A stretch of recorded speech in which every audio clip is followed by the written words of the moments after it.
All right, imagine this. You step out of the probably drizzly rain, push open this heavy, old wooden door, and it just hits you. Hmm. That wave of warmth, that sort of, that mix of people, and stale beer, but in a good way. Yeah, it's a unique atmosphere. And the low lights, the dark wood, clinking Ugh. glasses, and yeah, that smell of spilled ale. It's just, Hmm. it's not a bar, is it? No, definitely not a bar, and certainly not a club. You've basically walked it into the nation's front room. The public house or pub, an institution. Absolutely. And it's built on, well, centuries of tradition, really. Loads of unwritten rules, unspoken etiquette. It can be pretty baffling if you're not used to it. Right. Just marching in and demanding a pint isn't quite the way, is it? Ah, no. That's a fast track to maybe a bit of an awkward silence, and you need to understand the sort of social choreography first. Which is exactly why we're doing this deep dive today. We Mhm. want to give you that cultural Rosetta Stone, if you like. Yeah, the goal is to help you go from feeling like a nervous tourist kind of hovering by the door We've all been there. to feeling like a comfortable local, leaning on the bar, knowing the score, because it's so much more than a place for a drink. It's that third place, isn't it? Not home, not work. Exactly. It's a community hub, a ritual. You need to grasp that social contract before you can really relax and enjoy that pint. Okay, so let's break it down. Starting outside, even before you go in, Hmm. the name, the pub sign. These aren't just random names. No, not at all. There are often little clues, little history lessons right there on the sign. You see loads of royal connections, don't you? The King's Head, the Crown. Oh, definitely. Loads of those. The Prince of Wales. It reflects, historical loyalties. And animals. I was reading that the red lion is apparently the most common name in the whole country. That's right. It goes back to James I's coat of arms, supposedly. And the White Hart is another big one. And sometimes it's a direct event, like the Royal Oak. Yeah, spot on. That's Charles II hiding from Cromwell's lot in an oak tree. So the name itself, it's kind of the pub's badge, telling you a bit of its story. All right, so you step inside. And it's not just one big room, usually. No, that's a key thing. Historically, pubs were often divided into distinct areas, and knowing the difference helps you sort of gauge the vibe. Okay, center stage. The bar. The absolute heart of it all. The altar, you could say, that long, polished counter. It's where you order, where you pay, where the landlord or landlady often holds court. And people actually just stand there drinking, even if there are seats. Oh, yeah, that's propping up the bar. A time-honored tradition, especially for the regulars. It's the social nexus. Then you might have different rooms, like the public bar Yeah. or tap room.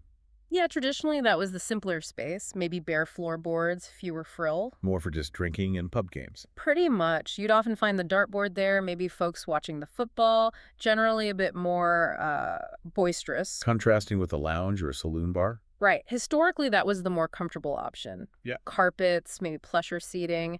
Nowadays, it's usually the more relaxed area for conversation, maybe where families sit or where you'd eat.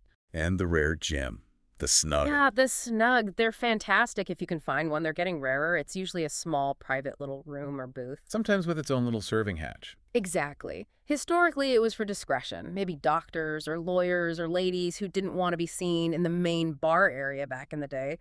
Finding a proper old snug is like finding a little piece of history. Okay, before we get to drinks, we need to mention the person in charge. The landlord or landlady. Crucial. They're not just staff. Especially in independent pubs, they are the captain of the ship. Community figures, keepers of local knowledge. Totally. They know everyone, everything that's going on. They set the tone and, frankly, enforce those unwritten rules. You absolutely need to show them respect.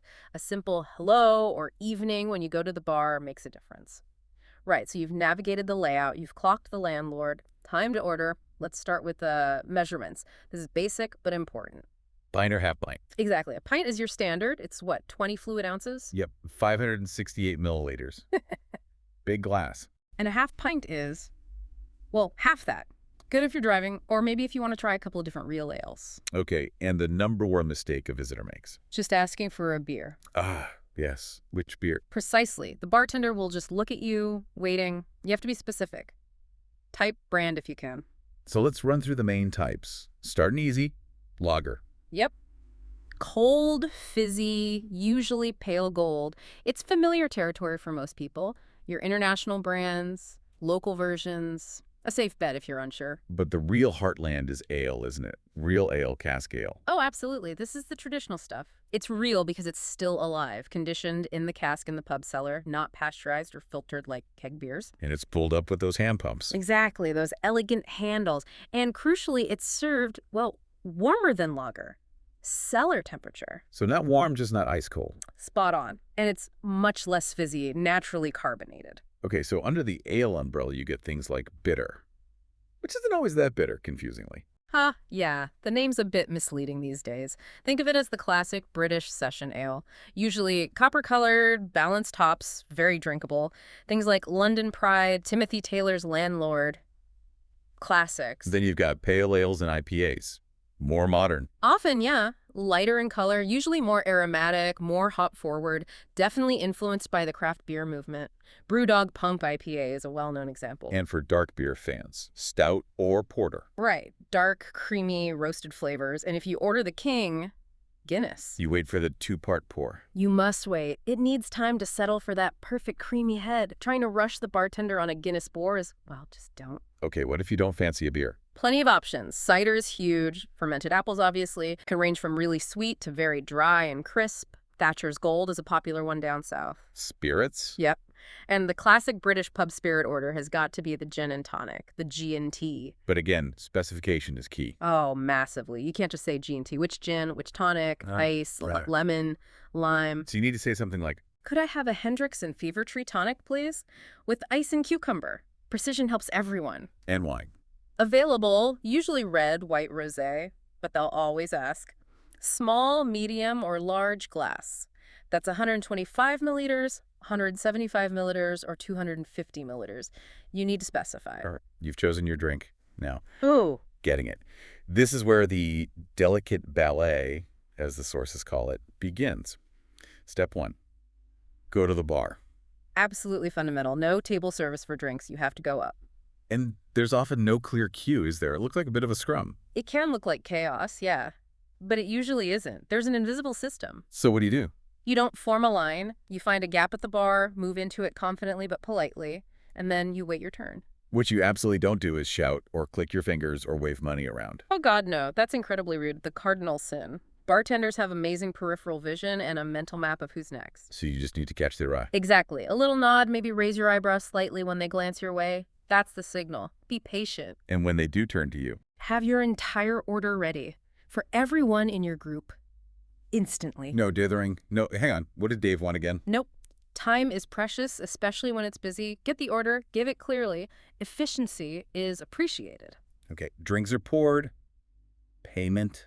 Pay as you go, almost always. You pay for that round immediately. Tabs are very rare, maybe only if you're eating and have a table number. And tipping. Generally, no. It's not expected like in some other countries. Service isn't included, but tipping for just drinks isn't standard practice. But there is a way to share appreciation. Yes. The ultimate gesture. If the service has been good or you're becoming a regular, the magic words. And one for yourself. What does that mean exactly? They pour themselves a drink. Sometimes, but usually it means they take the cash equivalent, maybe £2 or £3 to have a drink later, or just pocket it. It's a generous thank you, totally optional, but a really nice touch. Okay, now for the big one. The absolute cornerstone of pub social life. The round. This is it, the golden rule. If you get this wrong, you've fundamentally misunderstood the pub. So the definition. If you're in a group, one person buys drinks for everyone in that group. That's their round. Right, it's a shared undertaking, a mini social contract for that pub session. And the critical part, the obligation.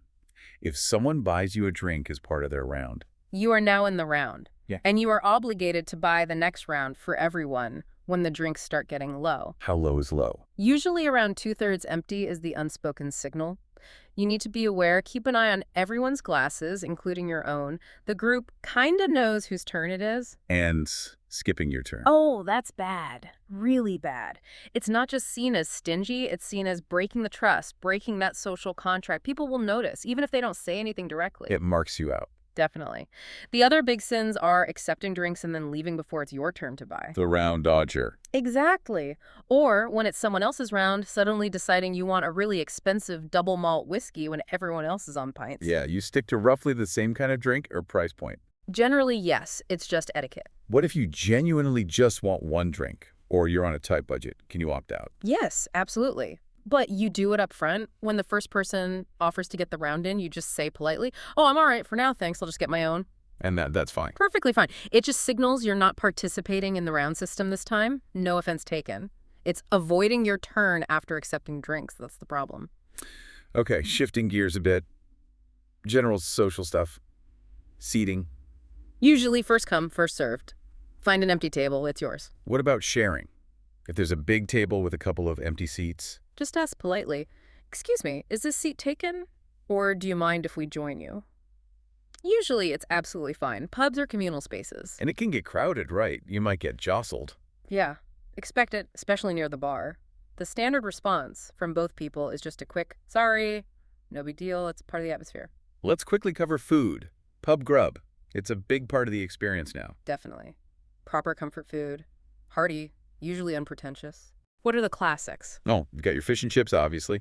A plowman's lunch that's bread, cheese, pickle, maybe some ham, shepherd's pie or cottage pie, bangers and mash. Sausages, mashed potato. Yep. And the weekend institution, the Sunday roast. Massive meal. Usually beef, lamb, chicken, or pork with roast potatoes, veg, Yorkshire puddings, gravy. The works. Essential. And how do you order food? Simple. Find a table first.